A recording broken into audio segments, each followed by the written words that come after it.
2 Chronicles chapter 27. Jotham was 25 years old when he began to reign, and he reigned for 16 years in Jerusalem. His mother was Jerusha, the daughter of Zadok. He did what the Lord approved, just as his father Uzziah had done. He did not, however, have the audacity to enter the temple, yet the people were still sinning. He built the upper gate to the Lord's temple and did a lot of work on the wall in the area known as Ophel.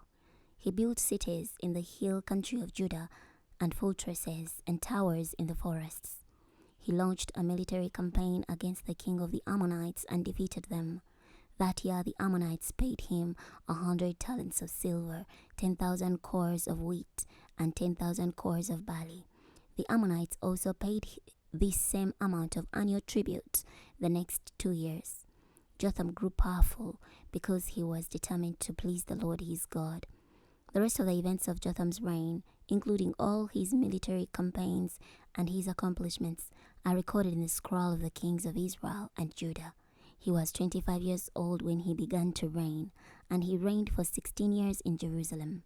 Jotham passed away and was buried in the city of David. His son Ahaz replaced him as king. Chapter 28.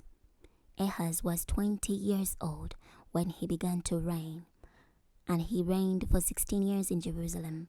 He did not do what pleased the Lord, in contrast to his ancestor David. He followed in the footsteps of the kings of Israel. He also made images of Baal. He offered sacrifices in the valley of Ben Hinnom and passed his sons through the fire, a horrible sin practiced by the nations whom the Lord drove out before the Israelites. He offered sacrifices and burnt incense on the high places, on the hills, and under every green tree. The Lord his God handed him over to the king of Syria. The Syrians defeated him and deported many captives to Damascus. He was also handed over to the king of Israel, who thoroughly defeated him.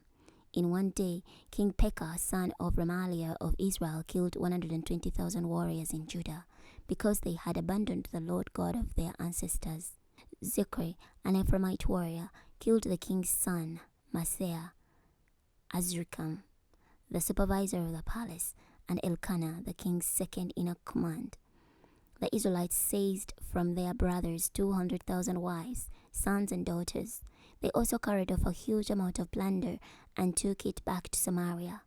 Oded, a prophet of the Lord, was there. He went to meet the army as they arrived in Samaria and said to them, "Look, because the Lord God of your ancestors was angry with Judah, he handed them over to you. You have killed them so mercilessly that God has taken notice. And now you are planning to enslave the people of Judah and Jerusalem. Yet are you not also guilty before the Lord your God? Now listen to me. Send back those you have seized from your brothers, for the Lord is very angry at you."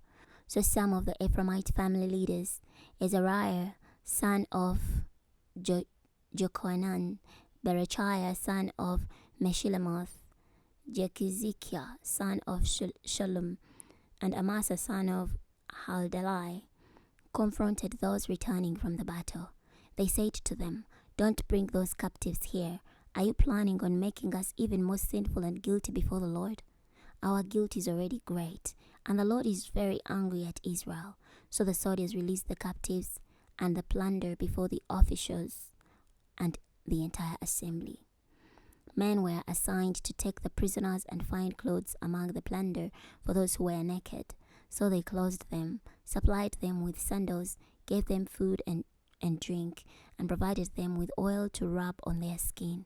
They put the ones who couldn't walk on donkeys. They brought them back to their brothers at Jericho, the city of the dead palm trees, then returned to Samaria. At that time King Ahaz asked the king of Assyria for help. The Edomites had again invaded and defeated Judah and carried off captives. The Philistines had raided the cities of Judah in the lowlands and the Negev. They captured and settled in Beth Shemesh, Aijalon, Gederoth, Soko and its surrounding villages, Timnah and its surrounding villages, and Gimzo and its surrounding villages. The Lord humiliated Judah because of King Ahaz of Israel, for he encouraged Judah to sin and was very unfaithful to the Lord.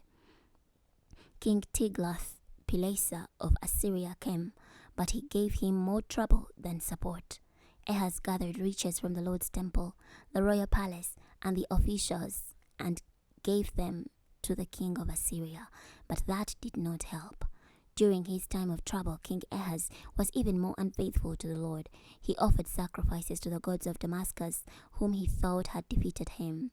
He reasoned, "Since the gods of the kings of Damascus helped them, I will sacrifice to them so they will help me." But they caused him and all Israel to stumble. Ahaz gathered the items in God's temple and removed them.